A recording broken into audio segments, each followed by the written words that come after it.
For whatever reason, some people think that hiring a personal trainer is like they pay them a lot of money, then bitch and moan to their personal trainer all the time about exercise.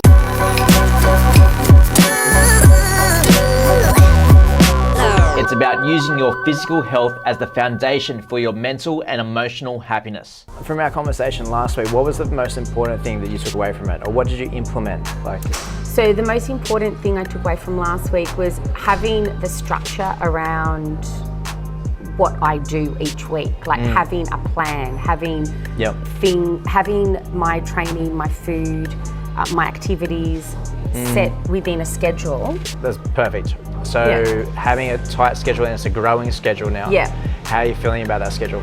So I didn't want to do the task, but when when I did it, I actually felt better about it. I just know what's coming, so I can feel a bit more relaxed. Okay, so knowing what's coming and having it all down is actually relaxing?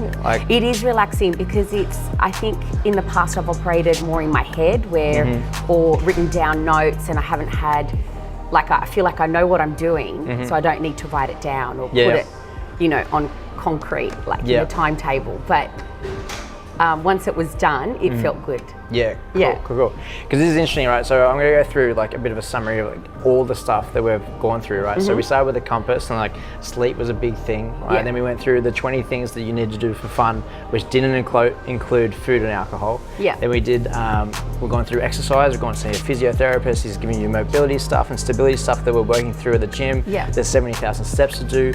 There's nutrition to record. There's a 7-day food diary, food plan that I wanted you to put together. We know all about your driver being successful and intelligent because you're driven by freedom and you love the feelings of successful and intelligent.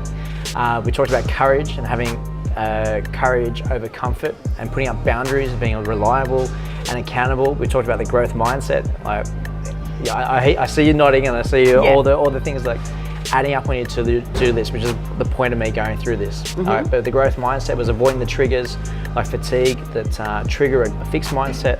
We talked about grit and the importance of it being interested in and practice in it. And I wanted you to organize everything into your week.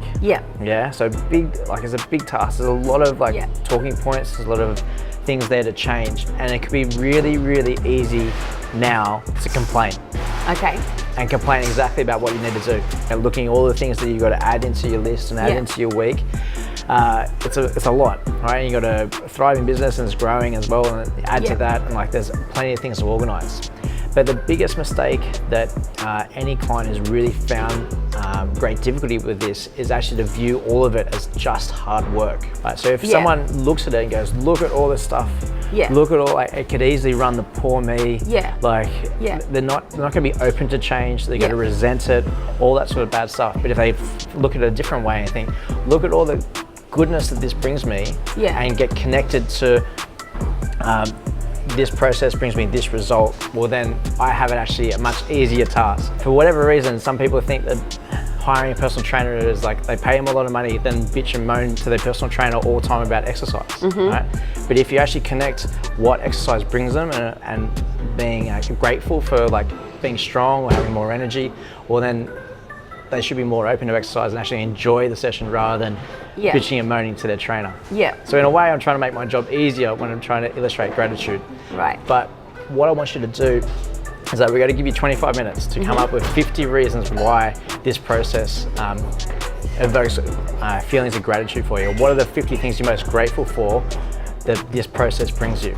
Right, so what I want to drill down is that you need 3 thoughts in your head to be committed to any process. And I said this at the very start, but I've said many things in between, right? So the one thing is that you need to know that you can do it. Right? So I've got the belief, and I know you have the belief that you can do it. You need to know how. I just gave you the full list of what needs to happen. And the last one is you need to know it's worth it. And if you can connect all those 3 things, well then you'll have unlimited motivation and determination to get through it. Right? And that's the one we've spent the least time with, is it worth it? So what I want you to do is record the 50 things you're most grateful for that this process brings you. You got 25 minutes to do it. So time starts now.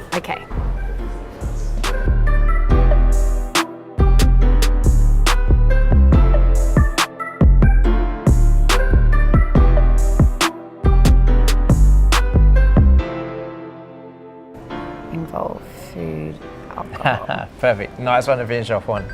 All right, cool. So in 25 minutes, you got 38. All right, that's a good job. All right. But tell me more about that process. Like, is there anything on there which went, oh, wow, like that surprised me? I didn't think I'd be able to come up with as many as I did. Yeah. But if I went back and just looked over the list, different parts of this process, I can see how it will help me in actually it's very clear how it's helped me in all areas of my life. Good. Yeah. That's music to my ears. It's very clear how this helps me, right? Yeah. So this is the exercise, and this is the 4 pages on your diary here. Yeah. That if you're facing temptation or facing a little bit, why am I doing this? This is the why, right? So I talked to you about this in the gym, about sometimes I get clients who they argue with me, like lunges again, like do we have to do this? Like this is heavy, oh, I don't want to do it. Like all that sort of stuff comes out, and I know they're going to do it, but they're committed to the cause, but like that's the language they're using because they haven't made the dots or connected the dots of what actually this process benefits them or how it's going to add to their life. But the person or the people who win are the people who commit to the process and see that. You said it really beautifully before. It's clear how this is going to benefit the rest of my life. Yeah. And once you make that connection, well then, my job's a lot easier and this process is a lot simpler and it makes sense.